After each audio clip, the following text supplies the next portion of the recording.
Namaskar, dear learners and listeners. I am Anita Devraj, and today I am going to discuss about rise of imperialism and colonialism in the countries of Asia and Africa. In the last session, you became familiar about the Industrial Revolution and how it spread to the countries of the West. But by the turn of the 19th century, most of the European countries were industrialized.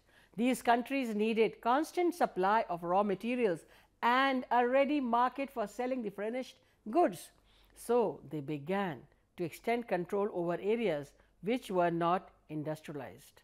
The capitalists too needed new places and new industries to invest their surplus capital, since these needs could not be fulfilled in their own countries or in neighboring countries.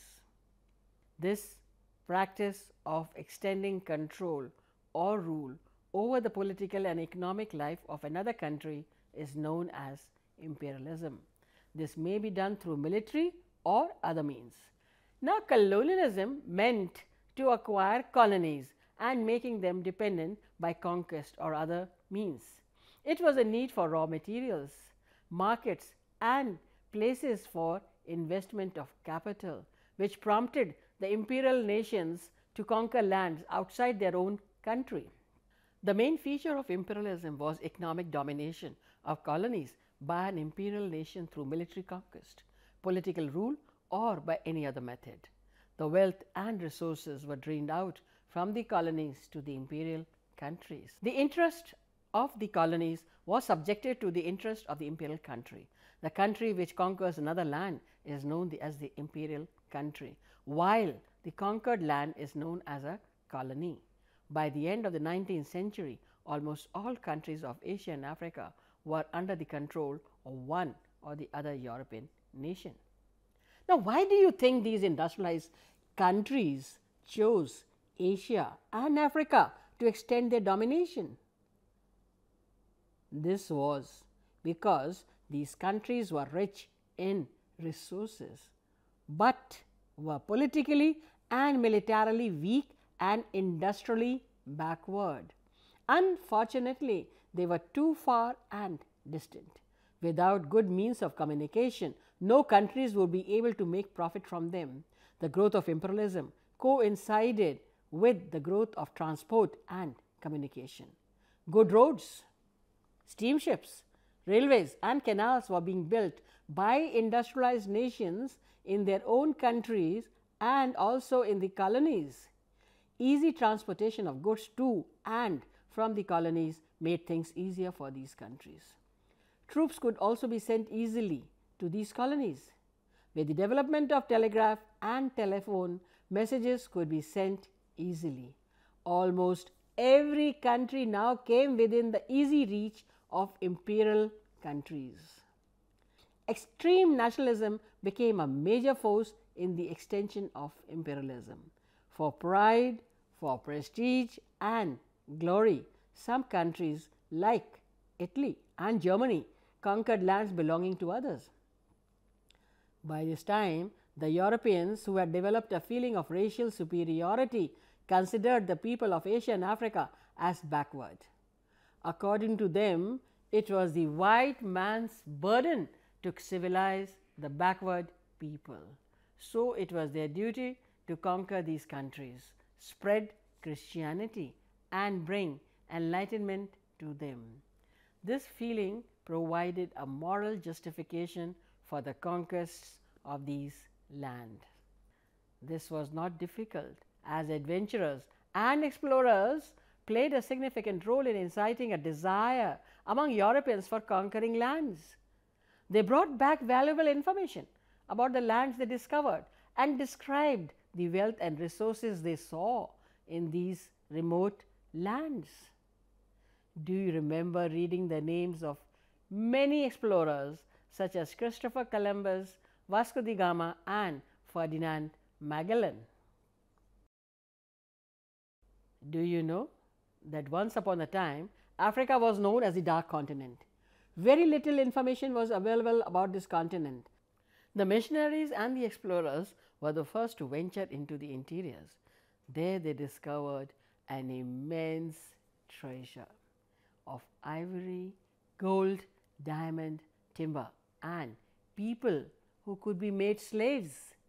Africa also had weak political systems, a backward economy and society, as well as weak armies.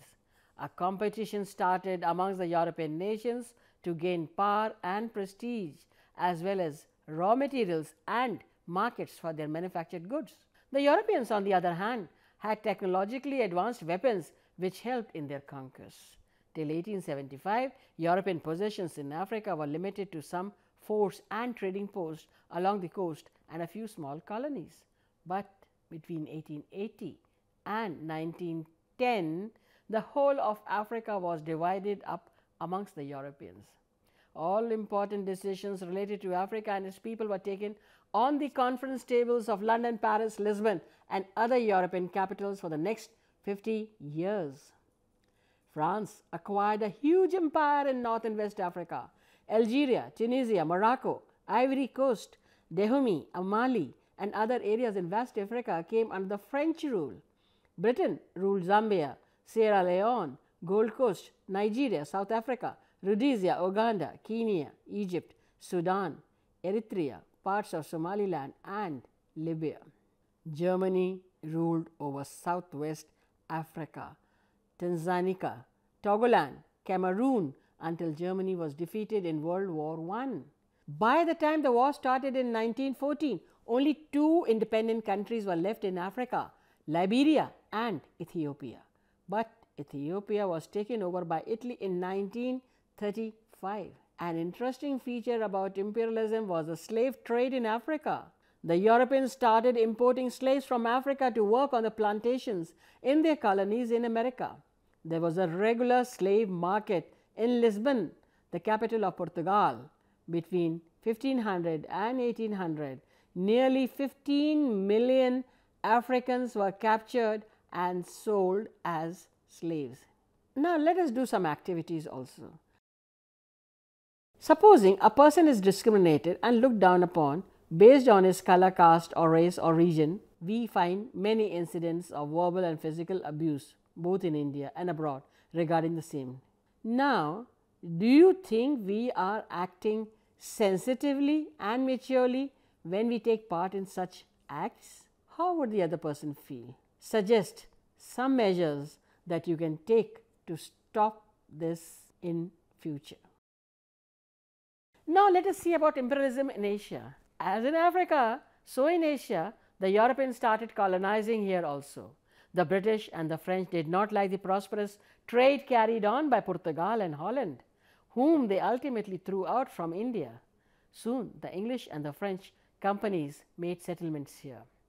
In 1763, the British ended the French influence in India and established their own control. You will read more about this British rule in India in the coming lessons and in the coming videos. Countries like Japan and China refused to accept the Western culture and way of life because of their belief in their traditional ways.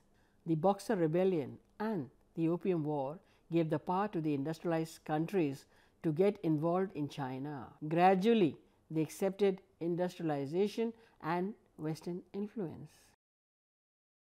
Chinese goods were in great demand in European countries, but there was no demand for European goods in China. This one-sided trade was not profitable at all for the European merchants. So, what did they do? They started smuggling opium to China to demoralize the Chinese youth and exchange Chinese goods.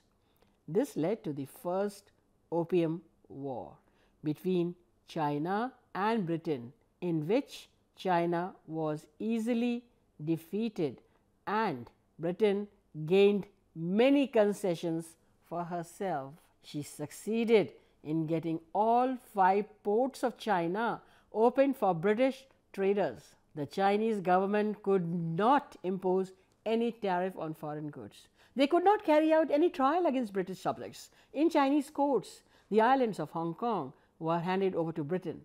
The Second Opium War was fought to revenge against the insult of British flag and the murder of a French missionary. China was defeated by the 2 European powers and was forced to concede extraterritorial rights. The Boxers' Rebellion was an organized terror against the Chinese missionaries and exploitation of China after the division of China into spheres of influence. Chinese youth tortured foreign nationals with their fists. They had the secret support of the royal court.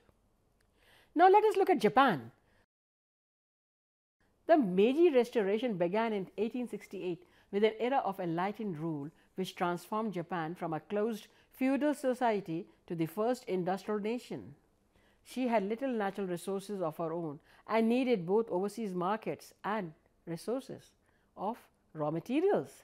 In 1871, a group of Japanese politicians toured Europe and US. Japan framed a state-led industrialization policy.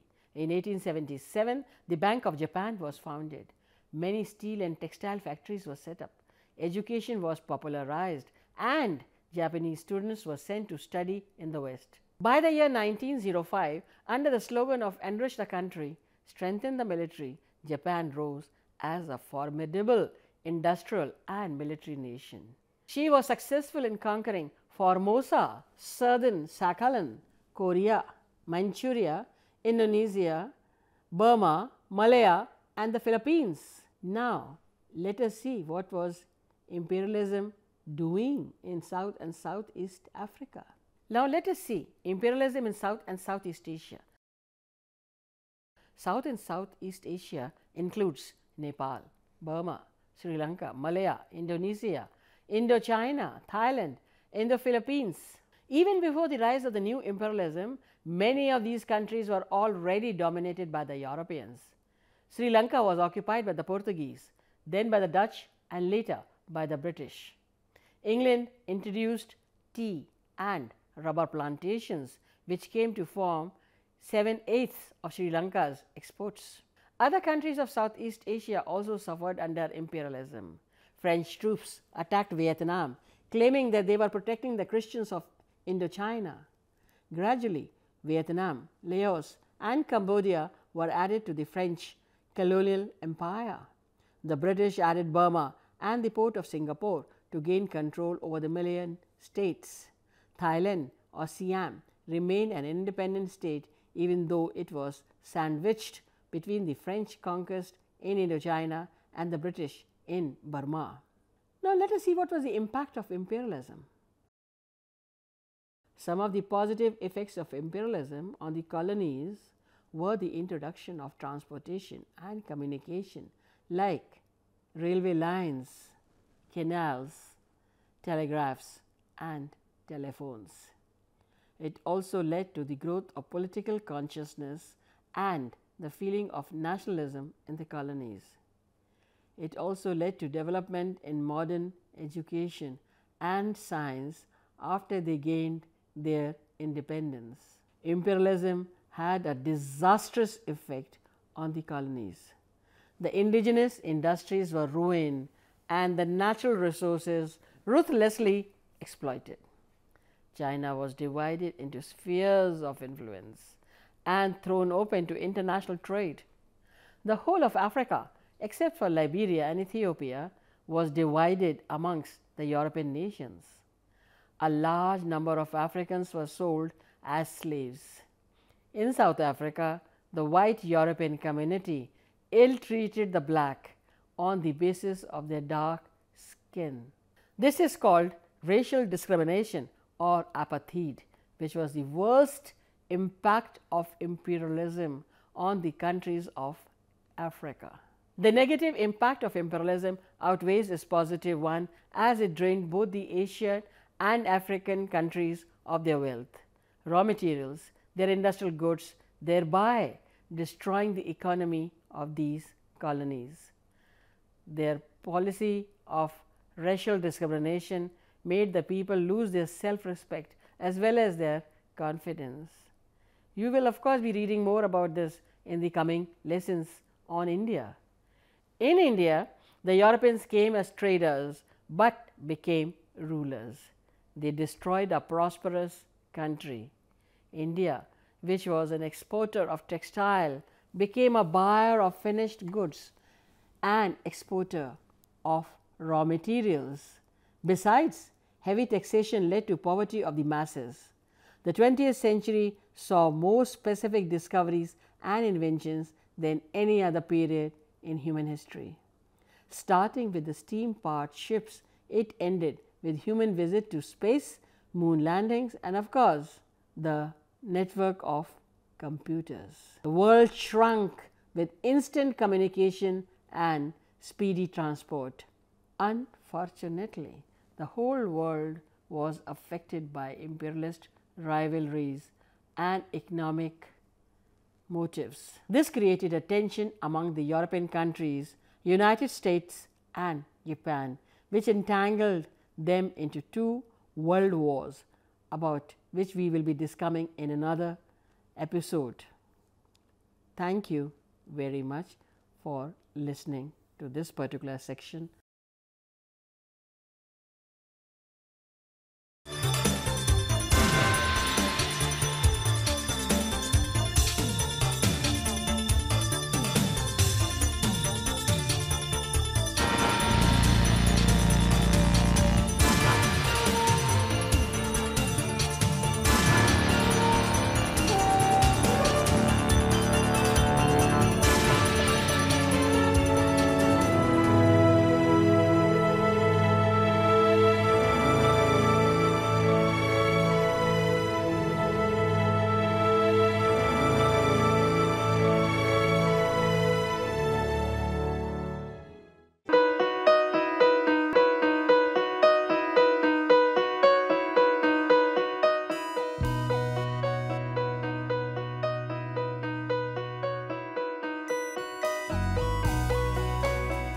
पच्चीस साल का लंबा सफर और लाखों लोगों के चेहरों पर खिलती मुस्कान, गर्व और गरिमा से जीने की प्रेरणा देती मुस्कान, आत्मसम्मान और विश्वास से पैदा हुई मुस्कान। इन खिलते चेहरों पर ये मुस्कान आई है शिक्षा के जरिए। ये मुस्कान आई है national institute of open schooling यानी NIOS के जरिए। National institute of open schooling या राष्ट्रीय मुक्त विद्यालयी शिक्षा संस्थान, इस संस्थान का एक बड़ा उद्देश्य है आम आदमियों के जीवन को बेहतर बनाना।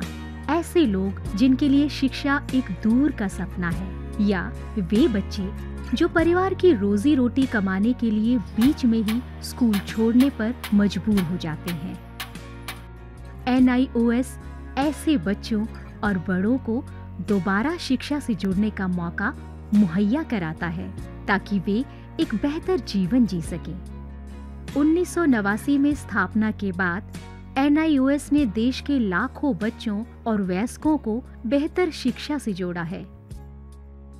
इनमें हर उम्र, हर पृष्ठभूमि, हर जाति, हर मजहब और हर क्षेत्र के लड़के लड़कियां, महिलाएं और पुरुष शामिल हैं। बढ़ई से लेकर पायलट, डॉक्टर, इंजीनियर, बेकर और दर्जी तक NIOS कोशिश कर रहा है सबको शिक्षित और सशक्त बनाने की, चाहे वो असम के दूर दराज इलाके में रहने वाला हो या फिर मुंबई जैसे महानगर का। NIOS ने अपनी मौजूदगी हर जगह दर्ज कराई है। NIOS ने शिक्षा की परंपरागत सोच को ही बदल दिया है। वो पढ़िए जो हम पढ़ाते हैं की जगह NIOS की नई सोच है, हम वो पढ़ाते हैं जो आप पढ़ना चाहते हैं। इस नई सोच ने लोगों को आगे बढ़ने और NIOS के साथ जुड़ने के लिए प्रोत्साहित किया है। शिक्षा उपलब्ध कराने के मामले में NIOS किसी सीमा को नहीं मानता, उम्र की सीमा को भी नहीं। चंडीगढ़ के गणेश के लिए भी NIOS एक वरदान साबित हुआ। NIOS शारीरिक रूप से अक्षम बच्चों को भी बेहतर शिक्षा मुहैया कराने के लिए पूरी तरह प्रतिबद्ध है। ऐसे बच्चों के लिए शिक्षा न केवल रोजगार के द्वार खोलती है, बल्कि उन्हें आत्मविश्वास और गर्व के साथ जीना भी सिखाती है। NIOS खेल के इन सितारों को उनकी सुविधा और समय के अनुसार बेहतर शिक्षा उपलब्ध कराता है। मेरी कॉम, सोमदेव देवर्मन, देविका रेबेका पल्लिकल, अरमान इब्राहिम, प्रद्युमन प्रकाश और अमयजोत सिंह। NIOS सीमा पर खड़े उन प्रहरियों को भी शिक्षा से लाभान्वित करता है जो देश की सुरक्षा के लिए अपनी जान की बाजी लगाने से भी नहीं चूकते। सच तो ये है कि NIOS की पहुंच हर ओर रहती है, चाहे वो दूर दराज के आदिवासी हो या जेल की कोठरी में बंद कैदी या फिर ग्रामीण और शहरी क्षेत्रों के गरीब निवासी। देश में कहीं भी कोई भी व्यक्ति, स्त्री, पुरुष, लड़का, लड़की, अमीर, गरीब शिक्षा से वंचित न रहे। राष्ट्रीय मुक्त विद्यालयी शिक्षा संस्थान का यही मिशन है। राष्ट्रीय मुक्त विद्यालय शिक्षा संस्थान पूरे देश में शिक्षा के साथ साथ कौशल विकास के क्षेत्र में बहुत सारे कोर्सेज दे रहा है। लगभग 100 से ज़्यादा कोर्सेज हैं। हम दूर दराज के गांव में अपने संस्थान बनाते हैं और वहाँ के बच्चों को, वहाँ के बच्चियों को, वहाँ के वयस्कों को हुनर के क्षेत्र में शिक्षा पहुँचाते हैं। आपको जानकर खुशी होगी कि अब हम आर्ट, साइंस, कॉमर्स जिन क्षेत्रों में 12वीं का सर्टिफिकेट दिया जाता रहा है, अब हम हुनर के क्षेत्र में, वोकेशनल एरिया में भी 10वीं और 12वीं का सर्टिफिकेशन करेंगे। तो वो बच्चे जो कृषि से जुड़े हुए हैं, कारपेंट्री से जुड़े हुए हैं या दूसरे क्षेत्रों से जुड़े हुए हैं, वो अपने ही क्षेत्र में काम करेंगे, सीखेंगे, हुनर पैदा करेंगे अपने में और सर्टिफाइड भी होंगे कि वो सर्टिफाइड कृषक हैं, खेतिहर हैं। तो आज तक जो हमारे देश में ये सोच रही है कि आप 12वीं पास तभी कहे जाएंगे जब भूगोल, अर्थशास्त्र, भौतिकी ये पढ़ेंगे, अब ये समय बदल गया है। ITI में जितने बच्चे पढ़ते हैं, लगभग 18 लाख बच्चे हर साल दाखिला लेते हैं। अब हम उनको सर्टिफिकेशन करेंगे। NIOS अपने छात्रों को माध्यमिक स्तर पर 26 और उच्च माध्यमिक स्तर पर 19 विषयों का विकल्प देता है। पढ़ाई किस माध्यम से करनी है, इसमें भी आपको लचीलापन मिलेगा। माध्यमिक स्तर पर ही 7 भाषाओं के अलग अलग माध्यमों का विकल्प मौजूद है। शैक्षणिक कार्यक्रमों के अलावा 86 वोकेशनल शिक्षा कार्यक्रम भी उपलब्ध हैं, जो छात्रों को कामकाजी दुनिया के लिए तैयार करते हैं। वोकेशनल प्रशिक्षण को अधिक सुदृढ़ बनाने के लिए NIOS ने ITDC, Cisco, Indian medical association जैसे कई सरकारी और गैर सरकारी संस्थानों के साथ भागीदारी स्थापित की है। आज लाखों छात्रों के लिए अपनी पसंद का स्कूल है राष्ट्रीय मुक्त विद्यालयी शिक्षा संस्थान यानी national institute of open schooling. NIOS ने एक लंबा सफर तय किया है, लेकिन मंजिल अभी दूर है। निरंतर विकास और नवीनीकरण के लिए NIOS सदैव प्रतिबद्ध है। शिक्षा का उद्देश्य महज रोजगार जुटाना ही नहीं है, बल्कि स्वयं को सशक्त बनाना भी है। NIOS लाखों छात्रों के लिए यही आत्मसम्मान दिलाने में जुटा है। लाखों लोगों के लिए एक आशा और उम्मीद है। National institute of open schooling. शिक्षा सबके लिए, कहीं भी, कभी भी।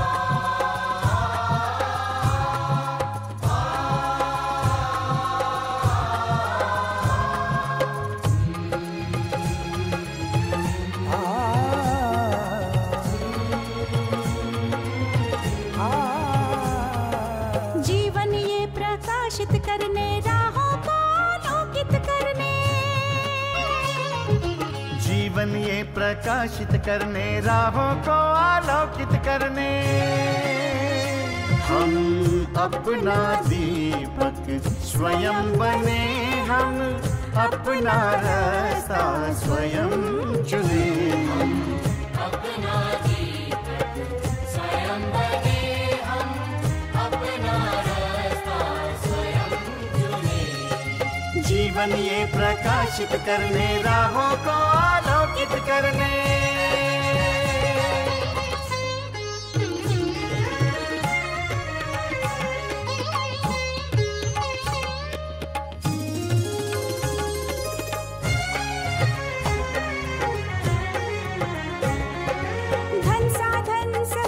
सीमा से विद्यालय जो मुक्त हो, धन साधन समय की सीमा से विद्यालय जो मुक्त हो। कभी पढ़े हम कहीं पढ़े वे विषय की लोच से,